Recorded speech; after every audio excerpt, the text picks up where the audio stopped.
का है simple cash book, उसी को जो है हम लोग स्टडी कर रहे हैं। इसमें हिंदी में कहते हैं साधारण रोकड़ बही।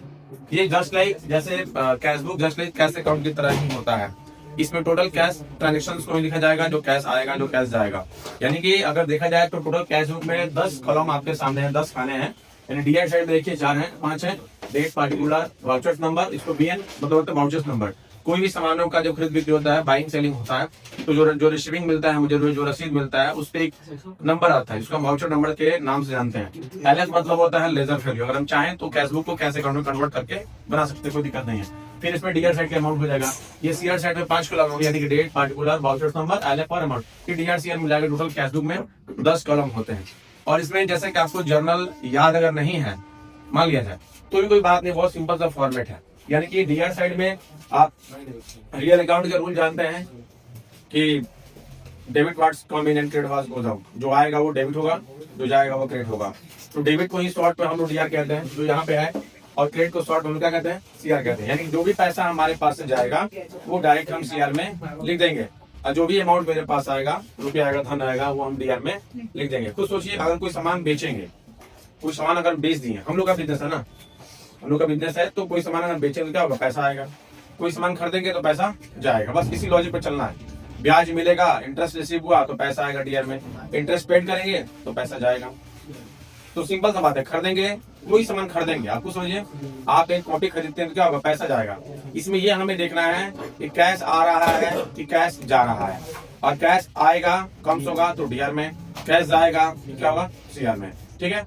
तो जैसे आप ट्रेडिंग अकाउंट पढ़ते हैं तो डीआर साइड में सबसे ऊपर ओपनिंग स्टॉक में लिखा जाता है, ठीक वैसे ही कैश बुक में भी जो मंथली बेस पे भी आप बना सकते हैं, मंथली बेस पे भी बन रहा है क्वेश्चन आपका है, तो उसमें महीने की पहली तारीख को आपके बिजनेस में कितने रुपए गल्ला में अवेलेबल है, कितने रुपए कैश आपके पास बिजनेस में है, उसी को जो है हम लोग कैश इन हैंड के नाम से जानते हैं। इसको कहते हैं हिंदी में हाथ में रोकड़। किताब में दिया हुआ पहला क्वेश्चन है, जब भी कैश इन हैंड होगा तो उसमें हम लोग क्या करेंगे, डीआर साइड में सबसे ऊपर, डीआर साइड में सबसे ऊपर बैलेंस बीडी के नाम से लिख देंगे, ब्रॉड डाउन बैलेंस बीडी।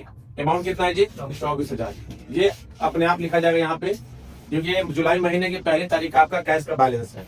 ठीक है। यानी कि इससे ये पता चल रहा है कि जो बिजनेस है हमारा, उसमें जुलाई महीने में पहली तारीख को हमारे पास नगद में, यानी कि नोट, सिक्का वगैरह मिला के 24,000 रुपया हमारे पास है। बैंक नहीं, इसमें बैंकिंग लेन देन को भी नहीं लिखा जाएगा। क्यों?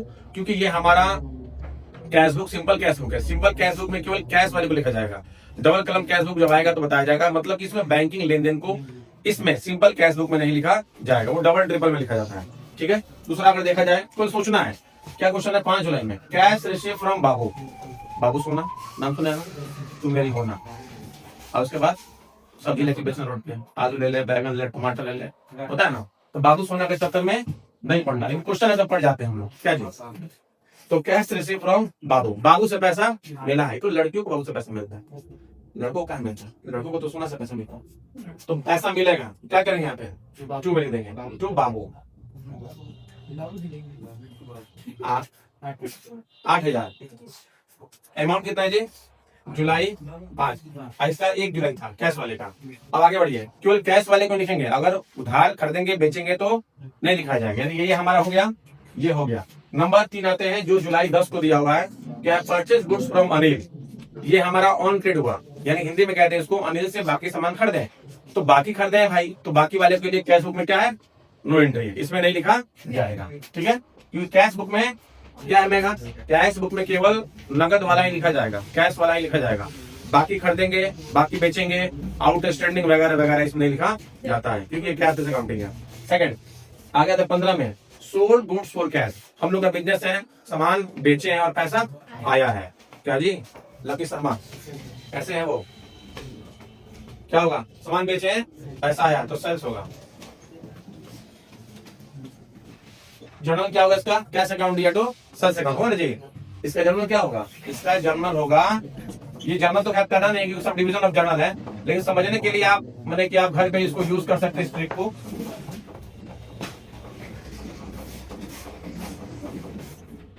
और मैंने कहा कि cash book just cash account है, इक्विवेलेंट होता है। तो कैश अकाउंट मान लीजिए खोलेंगे तो क्या होगा, सेल्स सीआर में आ जाएगा डीएल में। तो इतना ज्यादा दिमाग मत लगाइए, सिंपल लगाइए कि कैश आ रहा है कैश जा रहा है। तो कैश जो आया है यहाँ पे 20,000 रुपया, वो किसकी वजह से आया है, रुपया जो है सामान बेचे तब तो आया है। हम सामान बेचेंगे तो सामान जाएगा और पैसा आएगा, पैसा आएगा तो पैसा लिख दिए, लेकिन पैसा किस लिए आ रहा है, क्या बेचे हैं, सामान बेचे हैं, फर्नीचर बेचे हैं, लैंड बेचे हैं, बिल्डिंग बेचे हैं, मोबाइल बेचे हैं, क्या बेचे हैं, तो सामान बेचे हैं, सामान का नाम सेल्स। ठीक है जी तनवीर, आगे देखिए purchase furniture, purchase furniture for क्या है, ऑफिस यूज, ऑफिस यूज के लिए आपने क्या किया, फर्नीचर खरीदा है, ये हमारा नगद माना जाएगा। अगर यहाँ पे दिया रहता कि purchase furniture for office use from Mohit, तो यहाँ पे हम ऑन क्रेडिट मानते हैं, बाकी मानते हैं, क्यों, क्योंकि संपत्ति खरीदे हैं और व्यक्ति का नाम दिया है, पर्सन का नाम दिया है, तो वो हमारा उधार हो जाएगा। बट इसमें क्या है कि खरीदे हैं तो फर्नीचर, लेकिन किससे खरीदे हैं, नाम मिल गया, तब इसको हम नगद मानेंगे। यहाँ देखिए सामान खरीदा है और नाम व्यक्ति का नाम दिया अनिल, तो वहां पे हम उसको उधार मान लेंगे। ठीक है, ये ट्रिक हम जगह जब पढ़ाए थे तभी मैंने बताया था। तो फर्नीचर खरीदे हैं और तो क्या होगा, पैसा जाएगा, क्या आएगा, पैसा जाएगा, जाएगा तो सीआर, क्योंकि हम उसी से मतलब है।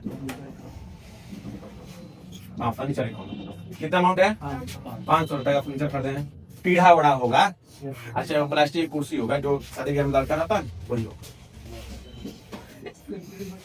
क्या है। अब आइए और आगे लास्ट है, ये भी हम लोग का हो गया। 30 तारीख में पेड रेंट, रेंट पेड करेंगे तो क्या होगा, कैश है जाएगा, जाएगा, सिंपल सी बात है, जाएगा और बाई देगा।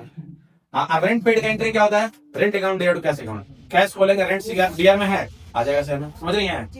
अच्छा की जगह पिज्जा खिलाएगा जुलाई 30, अब कह रहा है सड़का सबकी 1500 नहीं खिलाएंगे, पिज्जा कैसा करते हैं, बात तो सही है, हम तो यही मानते हैं, लड़कों से आशा रखते हैं, ज्यादा लड़कों से मानते हैं। हो गया विनोद, ध्यान दीजिए, ये हम लोग का हो गया। अब हम लोग क्या करेंगे, जैसे लेजर में बैलेंसिंग करते हैं रत्नाजीत, सेम यहाँ भी वैसे ही बैलेंसिंग करेंगे। तो थोड़ा सा आपको दिख रहा है कौन सेट ज्यादा है, कौन सेट कम है, कौन सेट ज्यादा है, डीआर ज्यादा है, सीआर कम है। मात्र सीआर कितना है 1500 और डीआर जोड़िए 52,000, जो हाँ ये पहले जोड़ के बैठता। ठीक है, आदमी ठीक है, पढ़ने में ठीक है। 52,000 रिसिप्ट सुबह, ध्यान दीजिएगा, यहाँ पे एक वर्ड हमने लिखा है रिसिप्ट।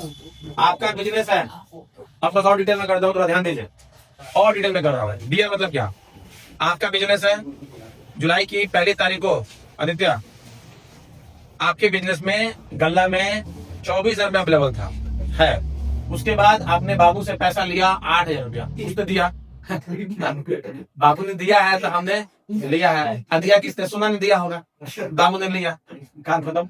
तो 8,000 रुपया ये मिला हंसने के लिए, आज सामान बेचे हैं तो हमें पैसा आया है। तो सोचिए एक पैसा मेरे पास जुलाई में था जो 24,000 रुपया था, फिर बाबू से पैसा हम लोग को मिला 8,000 रुपया, वो भी मेरे पास आया, फिर उसके बाद हमने सामान बेचा अपनी दुकान का, व्यवसाय का, तो 20,000 रुपया, सब मिला के 52,000 रुपया मेरे पास आया। डीआर मतलब रिसिप्ट प्राप्ति है, जो हम लोग के पास आएगा वो डीआर में और जो जाएगा वो सीआर में। अब यहाँ ये क्या क्या फर्नीचर खरीदे हैं तो रिसिप्ट 10 पैसा जाएगा, अब दुकान है तो फर्नीचर खरीदेंगे ही, फिर किराया मकान मालिक को देंगे ही, तो सब मिला के आया कितना 52,000, खर्च कितना किए हैं 1,500, बच कितना गया 50,500, वो बैलेंसिंग अमाउंट हो जाएगा। आयुष इसको कहेंगे बैलेंस शीट, कैरी डाउन, कमी, क्योंकि ये कैश बुक के दोनों को क्या करेंगे, इक्विवेलेंट करेंगे बड़े अमाउंट से।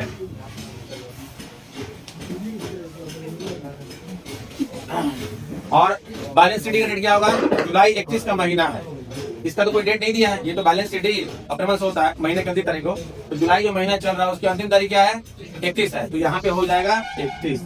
और आप देख लीजिए खुद भी, यहाँ पे 52,000 है, यहाँ पे 1,500 है, तो 52,000 में से 1,500 माइनस कर देंगे तो हमारा 50,500 हो जाएगा। 50,000 अब तीनों को जोड़ेंगे तो 52,000 हो गया। फिर क्या करेंगे, सिटी से बिटी यहाँ पे ब्रॉट डाउन, आगे इसके नीचे आएगा एक लाइन, नाम होगा टू बैलेंस बिटी। अब जुलाई के बाद कौन सा महीना आता है, अगस्त, अगस्त सितंबर अगस्त आता है, हाँ सही सही पकड़े, 1 अगस्त। जो सीडी का अमाउंट होगा वही बीटी का अमाउंट होगा 50,500, लेकिन आंसर दिया है। चलिए स्नो पे किसी को दिक्कत, कोई कंफ्यूजन, विनोद गदा जी समझे है ना, उतारी उतारी चलिए।